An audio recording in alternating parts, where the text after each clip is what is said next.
कल राहुल गांधी ने संसद में भाषण दिया अडानी और मोदी जी के कनेक्शन पर। आज प्रधानमंत्री मोदी ने अपना भाषण दिया।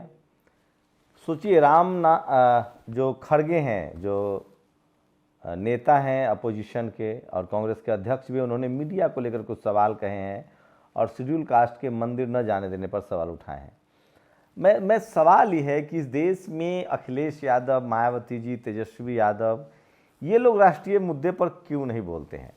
और क्या ये बोलेंगे तो टीवी अखबार इसी तरह से इनको दिखाएगा? नमस्कार, मैं शंभू कुमार सिंह और आप देख रहे हैं नेशनल दस्तक। सोचिए, इस देश में सत्ता पक्ष में सवर्ण समाज की पॉलिटिकल पार्टी बीजेपी है, विपक्ष में लगातार कोशिश हो रही है कि कांग्रेस को ही विपक्ष बनने देना चाहिए। तो राहुल गांधी के भाषण को भी तरजीह देते हैं लोग, और उस तरफ सरकार को तो मीडिया में जगह है ही। लेकिन वही दूसरी तरफ मीडिया का रवैया, जब कोई शेड्यूल कास्ट कुछ बोले तो क्या होता है? सोचिए, खड़गे साहब ने कहा कि मीडिया बिकी हुई है। ये बात रूबिका लियाकत ने दिल पर ले लिया। सोचिए, 10 सांसद की पार्टी है बीएसपी, लेकिन मायावती जी को भी इसी तरह से क्या जगह मिलेगी? उन्होंने भी बहुत बड़ी बात ट्वीट किया है, प्रेस रिलीज जारी किया है अडानी को लेकर, उसको नहीं दिखाया गया। अखिलेश यादव ने बहुत सारे सवाल उठाए अडानी को लेकर, उसको नहीं दिखाया जा रहा है। तेजस्वी यादव ने दिखाए हैं। मैं इसलिए कह रहा हूँ कि अगर आप SC ST OBC माइनॉरिटी और के लोग हैं तो आप राष्ट्रीय नेता नहीं बन सकते, आपको बनने ही नहीं दिया जाएगा। लालू यादव हैं तो पिछड़ों के नेता, खड़गे हैं तो दलित अध्यक्ष, अखिलेश यादव है तो पिछड़े नेता, हेमंत सोरेन है तो आदिवासी नेता, मायावती जी हैं तो दलितों के नेता। इसमें कहीं ना कहीं हम लोग की भी गलती है। मीडिया दिखाएगा नहीं, लेकिन उसके पैरेलल जो व्यवस्थाएं हैं उसको फॉलो करना पड़ेगा। अब तो सोशल मीडिया है, बहुजन मीडिया। सोचिए, मैं जाता हूं कांग्रेस हेडक्वार्टर, 150 से 200 कैमरे लगे होते हैं। वो तमाम सवर्ण पत्रकार जो बीजेपी को कवर करते हैं, वो तमाम सवर्ण चैनल जो बीजेपी को कवर करते हैं, वो कांग्रेस को भी कवर करते हैं। लेकिन अखिलेश यादव हो, मायावती जी हो, तेजस्वी यादव हो, हेमंत सोरेन हो, इन सब लोगों को वो कवर नहीं करते हैं। तो आपको, जब तक आपके पास मीडिया नहीं होगा अपना, तब तक आप इस तरह से राष्ट्रीय स्तर पर आपकी एक पहचान नहीं बनेगी। और आपको मीडिया वैसे कोशिश करती है कि आपको एक जाति विशेष का नेता बना दिया जाए। मैं ऐसे ही किसी वजह से जो निरहुआ हैं उनके यहाँ चला गया था, उनका एक इंटरव्यू किया। मैं पॉलिटिकल बहुत सवाल नहीं करना चाहता था, लेकिन उसको बहुत लोड मत लीजिए। वो जिस पार्टी में, बार बार कह रहा हूँ कि SC ST OBC माइनॉरिटी की समस्या यही है कि वो बहुत ईमानदार होते हैं, वो बहुत निष्ठावान होते हैं। वो जिस पार्टी में रहते हैं उसकी विचारधारा से ओत प्रोत हो जाते हैं। लेकिन ये सवर्ण समाज के नेताओं के साथ नहीं है। उन पर उनकी जातीय जो विचारधारा है, उनके जो कम्युनिटी की जो हक अधिकार की बात है, वो कभी भी उस पार्टी की विचारधारा में वो हावी नहीं होते हैं। जैसे अगर कोई सवर्ण BSP में भी रहेगा, सपा में भी रहेगा, RJD में भी रहेगा, तो उसका जो मेन इशू है वो है उसकी जातीय हित, उसका सामाजिक हित। जैसे डॉक्टर रोलित तिवारी मिश्रा हो, या ऋचा सिंह राजपूत हो, या तमाम जूही सिंह हो, ये सब लोग रामचरितमानस और स्वामी प्रसाद मौर्य के मुद्दे पर रामचरितमानस के साथ हैं, बहुजन समाज के साथ नहीं आते हैं। रिजर्वेशन को लेकर भी लगभग इनका अंदर से लबोलुआब है। कुछ बातें ये नहीं बोल पाते हैं, मजबूरी होती है, लेकिन उसके बाद भी अंदर खाने इनकी एक सामाजिक सहमति जो है वो होती है।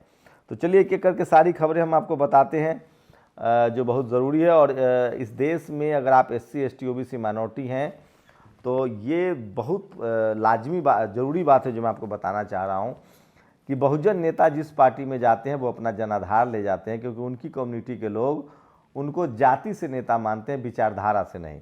लेकिन सवर्ण समाज के लोग अपना नेता विचारधारा से मानते हैं। पहले वो अपनी विचारधारा वाली पार्टी चुनते हैं।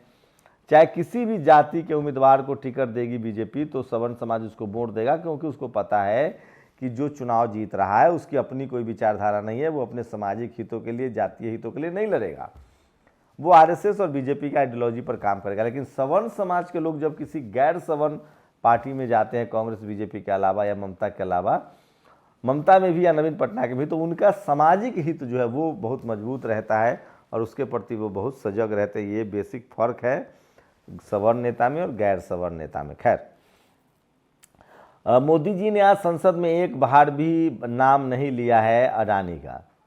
तो लोग इससे सवाल पूछ रहे हैं। जांच की बात तो कही जा सकती है, जांच अगर कोई मांग रहा है तो जांच होनी चाहिए। मोदी सरकार ने पिछले 5 साल में टीवी मीडिया को 1569 करोड़ और प्रिंट मीडिया को 1736 करोड़ रुपए का विज्ञापन दिया है। रूबिका जी को लग रहा है कि किसी के पैकेट में डालना ही घूस होता है, तो उनको कौन समझाए। बैनर पर प्रधानमंत्री के साथ गंभीर अपराध के आरोपी की फोटो वाली खबर छापने वाले एक पत्रकार की हत्या कर दी गई। महाराष्ट्र की खबर है ये। और मल्लिकार्जुन खड़गे ने पत्रकारों की बात की थी, आपको क्यों बुरा लग रहा है? तो सबसे ज़्यादा रूबिका लियाकत को बुरा लगा। और एक सोचिए, नक्सलाइट, टेररिस्ट एंड जिहादी। सूरज हेगड़े ने कहा है कि जो भी संविधान के खिलाफ बोले वो या तो नक्सलाइट है, टेररिस्ट है या जिहादी है। क्या आप सहमत हैं? और ये देखिए, अदिति तुलसीदास ने, सोचिए एक बड़े बहुजन लेखक हैं, उन्होंने लिखा है, देश के बड़े लेखक हैं, राष्ट्रीय लेखक, अंतर्राष्ट्रीय लेखक हैं। दलित अदिति तुलसीदास ने जे बरनाधम तेली कुम्हारा स्वपच की रात कोल करलवाड़ा में विप्र को भी शामिल कर ब्राह्मणों को भी बरनाधर मानना जा होता और ढोल गवार शूद्र पशुनारी की जगह विप्र गवार शूद्र पशुनारी सकल तारना के अधिकारी लिखकर ब्राह्मणों को भी तारना का अधिकारी माना होता तथा विप्र पूज्य सिलगुणहीना की जगह पूज्य शूद्र सिलगुणहीना लिखकर शूद्र की पूजनीय माना होता, तो ब्राह्मण की निष्ठा क्या होती? तब उन्हें रामचरितमानस ग्रंथ कैसा लगता? ये बड़े देश के बड़े लेखक हैं जिन्होंने दलित दस्तक के लिए लेख लिखा है। तो अब लोग सवाल लगातार जो है वो उठा रहे हैं, सवाल पूछ भी रहे हैं। और प्रधानमंत्री का संसद में दिया भाषण सुना, ऐसा लगा जैसे कोई स्टैंड अप कॉमेडियन जो है वो सिर्फ इंटरटेनमेंट के लिए बात कर रहे हैं। और दलितों को हिंदू समझते हो तो मंदिर में क्यों नहीं जाने देते हो? अभी भी कांग्रेस के जो दलित नेता हैं उनको मंदिर से ज़्यादा का मामला समझ नहीं रहा है। दरअसल ये पूरा कॉन्स्टिट्यूशनल राइट्स का मामला है। मैं फिर कह रहा हूँ, अगर मोदी सरकार कोलिजियम सिस्टम हटा दे तो पहला वोट मैं दूंगा। देश में करोड़ों लोगों को उम्मीद थी कि पीएम मोदी उनका पैसा LIC SBI में डूबने नहीं देंगे, अडानी घोटाले की जांच के लिए JPC बनाएंगे। और भारत और बांग्लादेश की सीमा पर आज ढलती शाम और मैं मातुआ महासंघ के लोगों से नागरिकता और अन्य प्रश्नों पर बातचीत। विशाल ठाकुरबाड़ी के दलित पुजारी, मंदिर में गुरु चांद ठाकुर और गुरु माँ की मूर्ति, दीवार पर लिखा है, घर में खाना न हो कोई बात नहीं, पर बेटी बेटे को जरूर पढ़ाओ। ये दिलीप मंडल ने जो है ये फोटो शेयर किया है, वो गए हैं। और ये दलित विरोधी नवीन कुमार रूबिका पर हमला करते हैं, ये दलित विरोधी मानसिकता की प्रकाष्ठा है। ये सबूत है कि चैनलों के ऐसे एंकर दलित, पिछड़े, आदिवासियों को लेकर घृणा और नफरत से भरे हुए हैं। लगातार 38 साल तक विधायक, लगातार 9 साल से सांसद, कई सरकारों में कई विभाग के मंत्री, उन्हें चुनौती कौन दे रहा? आप थकते क्यों नहीं जैसे सवाल पूछने वाले। तो खैर बताओ तुलसीदास जी, बताओ। सोचिए, रामचरितमानस की एक चौपाई में है कि जो भी आदमी ब्राह्मण की पूजा करेगा, सेवा करेगा, पैर धो के पिएगा, उसी को पुण्य प्राप्ति होगी। दिलीप मंडल पूछ रहे हैं कि अगर ब्राह्मण किसका पैर धोएगा, पूजेगा, तो उसको पुण्य की प्राप्ति होगी। या तुलसी दुबे ने श्री राम के मुंह से निकलवाया, भगवान राम के मुंह से कहवाया है कि जो ब्राह्मण का पैर धोकर पिएगा, पूजा करेगा, उसी का बैतरनी पार लगेगा। तो सोचिए वो अपने जातीय हितों के लिए कितने संवेदनशील थे। यूपी के चंदौली में इलाज के बहाने कथित बाबा ने युवती से किया रेप, कई नेताओं के संपर्क में है। और राजकुमार भाटी ने ये कहा है, देखिए ब्राह्मण का चरण स्पर्श ही काफ़ी है मोक्ष प्राप्ति के लिए, लेकिन कुछ लोग सत्ता और पैसे के नशे में इतने अंधे चुके हैं कि तो ब्राह्मण समाज के लोग लगातार जो है अपनी बात कह रहे हैं। और राष्ट्रपति सबरी हैं, मोदी भगवान राम। तो कलम युग में अब भगवान राम का जो दर्जा है वो मोदी जी को मिल गया है। ये बीजेपी सांसद का बयान है, आप लोग कितने सहमत है जोशी जी का। और यूपी में कल आम आदमी पार्टी के लोगों ने बड़ा प्रदर्शन किया और वहीं सोशल मीडिया पर लगातार। और यूपी चुनाव से पहले 2.5 करोड़ से ज़्यादा किसानों को सरकार ने पैसे दिए थे, अब उनकी संख्या धीरे धीरे घट रही है।